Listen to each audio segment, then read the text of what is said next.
complexidade do processo seletivo dependerá totalmente do tipo de vaga que está sendo requerida, podendo a contratação ser realizada imediatamente após a entrevista com o selecionador ou gestor.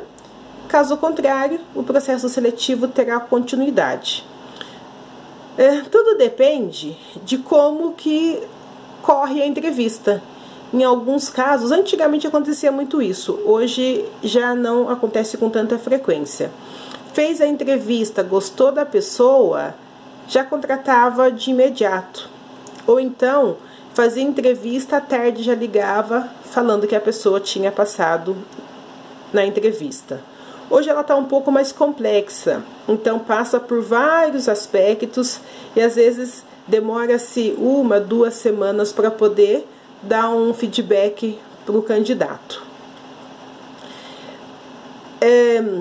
Quem contratava antigamente não era nem o gestor, não passava nem pelo líder do departamento. Realmente quem contratava era a pessoa responsável do RH. Mas pode acontecer de repente de não ter essa contratação imediata. Tem que passar por alguns outros tipos de processo. Dinâmicas de grupo. Para que serve a dinâmica de grupo? Para verificar habilidades, concentração, trabalho em equipe. Essa dinâmica, o RH, ele analisa como que você age diante das outras pessoas. Como que é a sua concentração diante de um determinado trabalho. Como é a sua habilidade para poder terminar alguma coisa em um determinado tempo. Testes psicológicos. Avalie o raciocínio lógico, coordenação, motora e traços de personalidade. Esses testes psicológicos, ele vai avaliar como você raciocina a forma de ser algumas coisas. É como se fosse um teste de QI. Também assimila o teste psicológico com um teste que se faz para poder tirar carta, onde precisa fazer coordenação motora, traços e algum outro tipo de teste. E também avalia o tipo de personalidade que a empresa vai estar contratando dentro dela. Testes específicos. De todos os testes, eu acho que esse é o mais importante, que é conhecer, mostrar se realmente esse candidato conhece a função que ele vai trabalhar. Então, pode ser feito de repente a parte teórica ou a parte prática. Normalmente, algumas empresas fazem os dois. Faz uma provinha teórica para ver o que ele conhece, e depois coloca ele no computador ou na área disponível para mostrar que realmente ele sabe trabalhar naquela função. Provas situacionais. O candidato descreve algum tipo de situação profissional que já tenha vivido e como se sobressaiu a situação, falando os pontos fracos e fortes.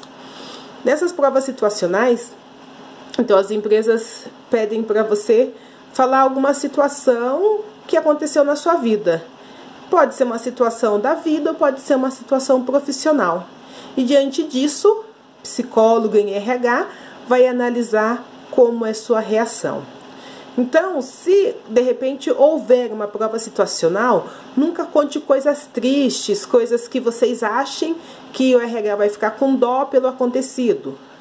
Ou pode até contar, mas conta que você se sobressaiu bem através daquilo que você vivenciou lá atrás. Então, é sempre você contar algo que você vivenciou e que de repente isso foi forte para você crescer na sua vida profissional ou pessoal.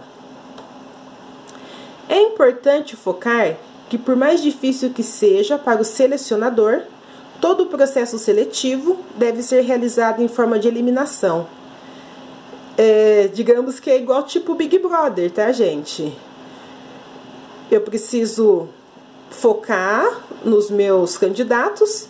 E aqueles candidatos que não forem se desenvolvendo conforme é o padrão da empresa, eu tenho que ir realizando as eliminações. Ter dúvidas na hora do processo poderá colocar em risco a ascensão do novo profissional na empresa. Exercer essa atividade com toda a ética possível é de suma responsabilidade. O RH, as pessoas que trabalham nessa parte de fazer a seleção, então ela tem aí essa responsabilidade de agir com ética todo o processo que tem que ser feito na realização do processo seletivo. Pular etapas no processo quando é necessário fazê-las, colocar pessoas indicadas para avançar no processo, ajudar em testes ou utilizar favorecimento a um candidato é completamente irregular e constrangedor. Então, de repente a pessoa de RH é prima, é cunhada, é vizinha de alguém que esteja fazendo o processo seletivo. Ela tem que ser igual para todos os demais. Ela não pode ter o favorecimento dentre essa pessoa porque é uma pessoa conhecida. Como eu falei, ela tem que utilizar de toda a ética possível. Ela não pode pular etapas se o líder passou como tem que ser o processo. Ela não pode colocar a pessoa, por exemplo, eu faço todo o processo seletivo, mas eu já sei quem é a pessoa que eu vou colocar na vaga. Também não. Ela não pode ajudar a pessoa que ela conhece nos testes, dando uma mãozinha, né, para que ela se sobressaia em cima dos demais. E, de forma alguma, utilizar nenhum tipo de favorecimento a qualquer candidato que esteja ali preparado para poder ganhar essa vaga, né? Porque, queira ou não, é uma competitividade.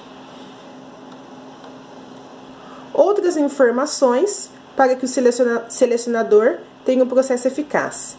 Então, ele precisa planejar a etapa do processo. Como que ele vai fazer primeiro? Vai fazer, de repente, uma entrevista 1 a 1, vai fazer uma entrevista em grupo, já vai eliminando. Ter uma visão da organização para saber quantas pessoas cabem para poder começar o processo seletivo e principalmente conhecer a cultura da empresa, porque pode surgir perguntas na hora da entrevista. Finalização do processo e escolha do candidato. Após o final das etapas do processo seletivo, o candidato que se sobrepôs aos demais será o finalista, conquistando a vaga disponível. Depois que passou todo o processo seletivo, toda a forma de eliminação, e aquele candidato que chamou mais atenção, que se sobressaiu diante de todos, é o que vai estar entrando dentro da empresa. Apesar de muitas empresas não darem feedback sobre o resultado do processo seletivo aos participantes, deveriam se preocupar mais com isso, pois é muito importante para a imagem da organização e também para retrair a ansiedade que todos os candidatos passam durante o processo seletivo. Depois desse processo, e aí o RH fala que vai ligar para dar um parecer, isso realmente não acontece. E a pessoa que se candidatou a essa vaga, ela fica esperando para que dê um parecer se ela passou ou não.